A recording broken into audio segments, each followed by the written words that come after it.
such pace.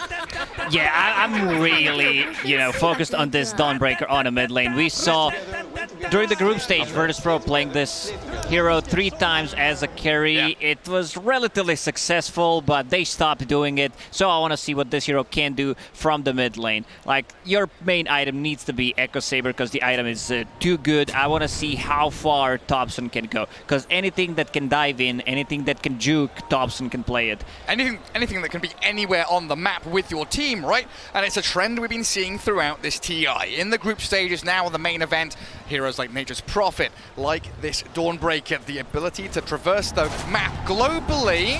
Sumail goes for the meld, No Tail and LOA both get those initial Observer Ward bounties though, as it looks like Yawar's Medusa has just been pummeled under that fissure. Yeah, good start for OG. Sumail starting with meld. Not the greatest thing you want to have for the laning stage, but they got the kill out of it, because your range is pretty bad. Like, you don't have the side blades. No refraction means a bit less damage. Still, they got the kill. They got the first blood on Saxa. A great start for them. No Tail even going deep into that Radiant Triangle, as OG potentially getting 4 bounty runes to kick off game 2 here. Saxa's going to find it, isn't he? Across we go with a Snapfire. And all that money into the pockets of OG. That's going to speed up your bottle for Thompson. Give him a grand old time in the mid lane against Quinn's Void Spirit. All right, now they're keeping 3 heroes on the top. Wyvern with the Arctic Burn. They could potentially try to make a play and get the first, second first blood, whatever. Second first blood. And Sumail, you're right. He is being right-clicked down, but they're unable to finish him off. Instead, turning and facing against No Tail. No Tail using Nightmare level 1, not something you want to have. So this top lane is these 2 spells, Nightmare and Meld, not something you want to have level 1, but MSS putting a lot of pressure on Bane. Bane usually one of the heroes that can trade really well against whoever, maybe not against Nature's Prophet, but the rest of the heroes he does pretty well. This time around it's going to be much tougher for him. Absolutely is. Tri-laning around there, Dusa. But you can feel it, looking at the way that OG are playing across the board. That mid lane, the bottom lane, and looking here into the top lane. They are still trying to keep the aggression going. The big camp is blocked, so there's not going to be any pulls on the top lane. Nicely done by OG. And Seb with Saxa, knowing that Laszlo is left alone down here, playing in behind the tower. 8-1 Earthshaker and a 2-0 Mars. Not feeling too happy, but does have that large camp blocked, like you mentioned, on both sides of the map. So Saxa will come in and reopen the neutrals. There's still no center wards on both supports of Quincy. They're bringing so one on the courier. Yeah, they're coming, but this means that it's not going to be available for the next minute. And next time around it happens, No Tail can body block. We see Saxa setting things up. Yeah, with No the Tail and cookie. Saxa with a Nightmare Cookie, minus armor galore. MSS is down. The little shredder and that meld attack make short work of the Monkey King. Now OG match the tri-lane with one of their own. As Thompson, okay, just a bit of chip damage there onto Quinn.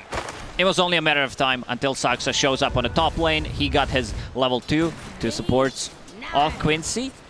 Unfortunately, Monkey not level 2 yet. LOA. Keeping a tri-lane with Wyvern and Medusa. Yeah. Stealing a lot of XP from Medusa, which means that she can't fall back to the jungle early on. Like, this might be a bit of a tricky tri-lane that Quincy Kuru is trying to pull off. Yeah, I was going to ask what your thoughts were, because looking at the CS, Medusa, okay, 12 and 6, they are shutting down the TA a significant amount, but it doesn't feel like it's enough with this kind of aggressive tri-lane. And then I noticed Thompson is 27 and 1. He's having a bonkers time in that mid lane, and Quinn being forced to try and dodge the Starbreaker. Oh, Yawar. That's why they picked it, Gary. Oh, yeah. Dawnbreaker completely shutting down this Void Spirit. Destroying him in this early laning stage. 15-1 for Quinn. And now you're looking at the top lane, Arctic Burn on cooldown. Yawar with not too much mana to work with. 2 supports up in their face, forcing them to sit at their tier 1. So it looks like MSS has given up on the top lane. Swings down to bottom to try and relieve some of the pressure off of that Mars at the very least. Yawar can farm. He can get close. No Tail could set things up with another Nightmare. Yawar, he's pinged out. No Tail's not going for it, and a good dissimilate allows Quinn to disengage from OG. How's that bottom lane going now? Because we've seen this Mars have a really bad early game because he was alone completely, but he's caught up, hasn't he? Yeah, both of these heroes are gonna farm this time around.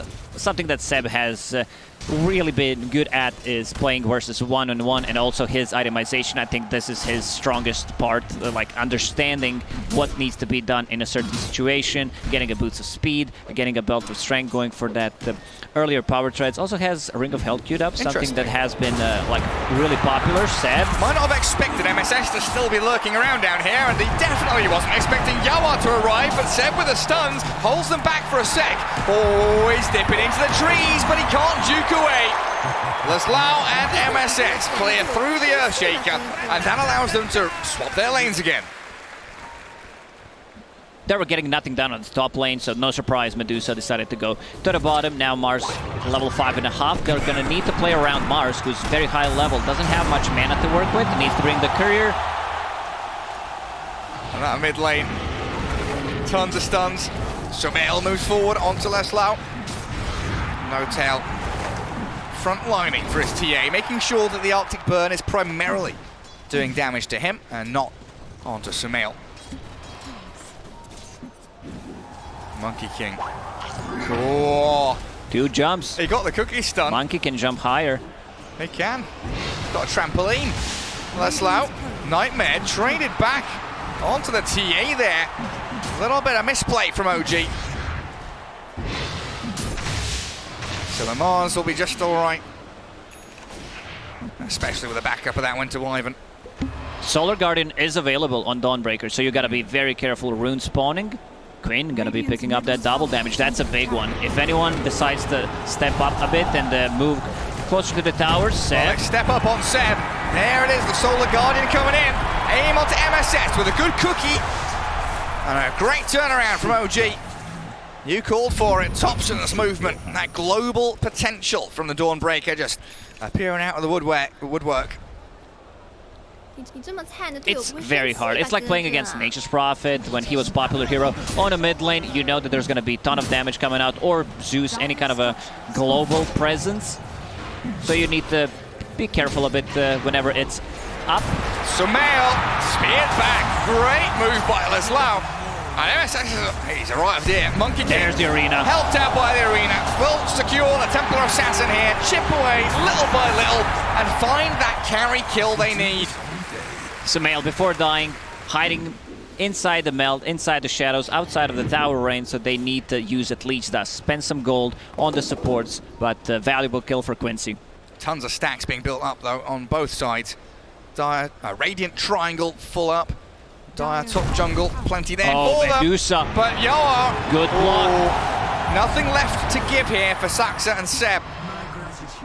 But Yawar, with no regen, having a pretty rough time. And 40 seconds on that cooldown of Solar Guardian, so Thompson couldn't join in either. Thompson's completely popping off on Dawnbreaker. 72 CS compared to Quinn's 53.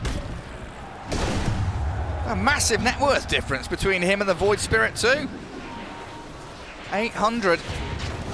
As Quinn with a DD rune. Oh, he's found Sumail and MSS. He's been setting up these kills wonderfully. Might even go in here for no tail. Laslau, he's arrived. God's Rebuke and the spear. The Bane did get a Nightmare down on the Monkey King, but with the body blocks arriving, yeah. Oh, he's got 3 stick charges, but he can't withstand this. Quincy crew, yet again, bring the numbers to the fight. With Sumail already gone, Sumail will need to recover. They need to start making some stacks bottom lane. Saxa and Seb getting another one. Finding LOA. And that's down to, like we saw earlier, Yawar's Medusa was brought low, had to go back to jungle, had to regen up. And now, being scouted by Saxa, but under a Radiant Observer Ward. Yawar not too bothered about that, but Quinn Might look for a cheeky solo kill. Saxa's pinging.